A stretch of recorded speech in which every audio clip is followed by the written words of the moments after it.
ಹಳೆಯ ಚಿನ್ನದ ಒಡವೆನ ಅಧಿಕ ಬೆಲೆಗೆ ಮಾರಬೇಕೆ? ಅಂದ್ರೆ ಆಟಿಕಾಗೆ ಕಾಲ್ ಮಾಡಿ 8880 ಅಟ್ಟಿಕಾ ಗೋಲ್ಡ್ ಕಂಪನಿ.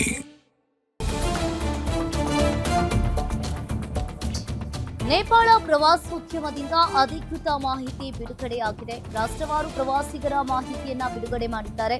ಇನ್ನು ಭಾರತದ 105 ಪ್ರವಾಸಿಗರು ನಾಪತ್ತೆಯಾಗಿರುವ ಬಗ್ಗೆ ಮಾಹಿತಿಯನ್ನ ಕೊಟ್ಟಿರುವಂತದ್ದು. 2 ಟ್ರಾವೆಲ್ಸ್ ಮೂಲಕ ಆಗಮಿಸಿದ್ದ ಒಟ್ಟು 105 ಪ್ರವಾಸಿಗರು ನಾಪತ್ತೆಯಾಗಿದ್ದಾರೆ. ಇಲ್ಲಿ ಭಾರತೀಯರು ಸೇರಿದಂತೆ ಒಟ್ಟು 291 ವಿದೇಶಿಯರು ಕೂಡ ನಾಪತ್ತೆಯಾಗಿದ್ದಾರೆ. ಕನ್ನಡಿಗರ ಮಾಹಿತಿ ಸಂಗ್ರಹಕ್ಕೆ ಈಗಾಗಲೇ ರಾಜ್ಯ ಸರ್ಕಾರ ಕೂಡ ಮುಂದಾಗಿದೆ. ವಿಪತ್ತು ನಿರ್ವಹಣಾ ಇಲಾಖೆಯಿಂದ ಸಹಾಯವಾಣಿ ಬಿಡುಗಡೆಯನ್ನ ಮಾಡಲಾಗಿದೆ. ರಾಯಭಾರ ಕಚೇರಿಯೊಂದಿಗೆ ಸಮನ್ವಯತೆ ಸಾಧಿಸಲು ಸಹಾಯವಾಣಿಯನ್ನ ಬಿಡುಗಡೆ ಮಾಡಿದ್ದಾರೆ. ಇನ್ನು ಸಿಲುಕಿಕೊಂಡಿರೋ ವ್ಯಕ್ತಿಗಳು ಅವರ ಸಂಬಂಧಿಕರ ಮಾಹಿತಿಯನ್ನ ಕೂಡ ಕಲೆ ಹಾಕ್ತಾ ಇದ್ದಾರೆ. ಈಗಾಗಲೇ ಒಂದ್ ಕಡೆ ನೇಪಾಳ ಜಲಪ್ರಳಯಕ್ಕೆ ನಗರಗಳೇ ಸರ್ವನಾಶವಾಗಿದ್ದಾವೆ. ಇನ್ನು 300 ಭಾರತೀಯರು ಸೇರಿ 106 ಜನ ಕೂಡ ಇಲ್ಲಿ ನಾಪತ್ತೆಯಾಗಿದ್ದಾರೆ ಅನ್ನೋದು ಕೂಡ ಗೊತ್ತಾಗ್ತಾ ಇದೆ.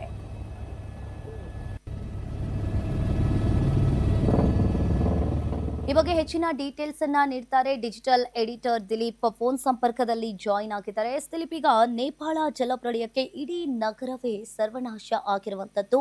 ಇನ್ನು ಭಾರತದ 105 ಜನ ಇಲ್ಲಿ ಮಿಸ್ಸಿಂಗ್ ಆಗಿದ್ದು, ಒಟ್ಟು 291 ವಿದೇಶಿಯರು ಕೂಡ ನಾಪತ್ತೆಯಾಗಿದ್ದಾರೆ. ಇವಾಗಿನ ಪ್ರೆಸೆಂಟ್ ಸಿಚುವೇಶನ್ ಅಲ್ಲಿ ಯಾವ ರೀತಿಯಾಗಿದೆ, ಏನಿದೆ ಡೀಟೇಲ್ಸ್ ದಿಲೀಪ್? ಅಂಕಿತ, ನೇಪಾಳದಲ್ಲಿ ಒಂದು ಪ್ರವಾಹ ಪರಿಸ್ಥಿತಿ ಉಂಟಾಯಿತು. ದಿಢೀರಾಗಿ ಒಂದು ಪ್ರವಾಹ ಸೃಷ್ಟಿಯಾಯಿತು. ಈ ಪ್ರವಾಹದಲ್ಲಿ ಒಟ್ಟು 823 ಒಟ್ಟು ಮಂದಿ ನಾಪತ್ತೆಯಾಗಿದ್ದಾರೆ ಅನ್ನೋ ಮಾಹಿತಿ ಇದೆ.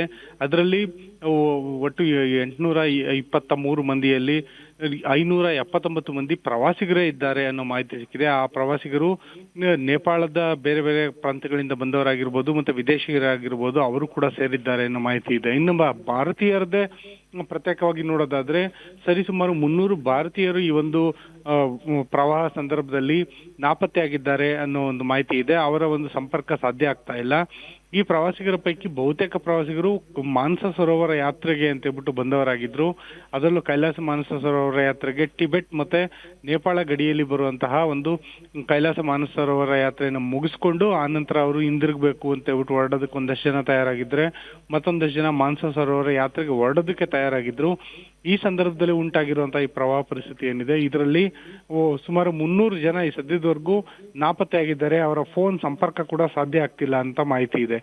ಏನೊಂದು ನಾರಾಯಣಿ ಅಂತ ಒಂದು ನದಿ ಇದೆ. ಆ ನದಿ ನೇಪಾಳದಲ್ಲಿ ನಾರಾಯಣಿ ಅಂತಿರೋ ನದಿ ಭಾರತಕ್ಕೆ ಬರುವಂತ ಸಂದರ್ಭದಲ್ಲಿ ಅದು ಗಂಡಕ್ ನದಿಯಾಗಿ ಪರಿವರ್ತನೆ ಆಗುತ್ತೆ.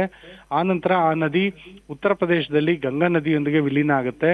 ಆ ನದಿಯಲ್ಲಿ ಸೃಷ್ಟಿಯಾಗಿರುವಂತಹ ಪ್ರವಾಹ ಇದು. ಹೀಗಾಗಿ ಈ ಒಂದು ಪ್ರವಾಹ ಸಂದರ್ಭದಲ್ಲಿ ಇವರೆಲ್ಲ ನಾಪತ್ತೆ ಆಗಿರುವಂತಹ ಒಂದು ಆತಂಕದ ನಡುವಲ್ಲೇ ಇದೇ ಒಂದು ನಾರಾಯಣಿ ನದಿ ಭಾರತಕ್ಕೂ ಹರಿದು ಬರೋ ಹಿನ್ನೆಲೆಯಲ್ಲಿ ಮೊದಲಿಗೆ ಬಿಹಾರದಲ್ಲಿ ಕೂಡ ಈ ಗಂಡಕ್ ನದಿ ದೊಡ್ಡ ಮಟ್ಟದ ಒಂದು ಪ್ರವಾಹವನ್ನು ಸೃಷ್ಟಿ ಮಾಡುತ್ತೆ ಅನ್ನೋ ಭೀತಿ ಎದುರಾಗಿದೆ. ಒಟ್ಟಿನಲ್ಲಿ ಕೇವಲ ಇದು ನೇಪಾಳಕ್ಕೆ ಮಾತ್ರ ಅಲ್ಲ, ಭಾರತ ಮತ್ತೆ ತ್ರಿವೇಣಿ ಸಂಗಮದವರೆಗೂ ಈ ಪ್ರವಾಹ ನುಗ್ಗಿ ಬರಬಹುದು ಅನ್ನೋ ಒಂದು ಭೀತಿ ಸದ್ಯದ ಮಟ್ಟಿಗೆ ಎದುರಾಗಿದೆ. ಅಂಕಿತಾ, ಥ್ಯಾಂಕ್ ಯು ದಿಲೀಪ್ ನಿಮ್ಮೆಲ್ಲ ಮಾಹಿತಿಗೆ.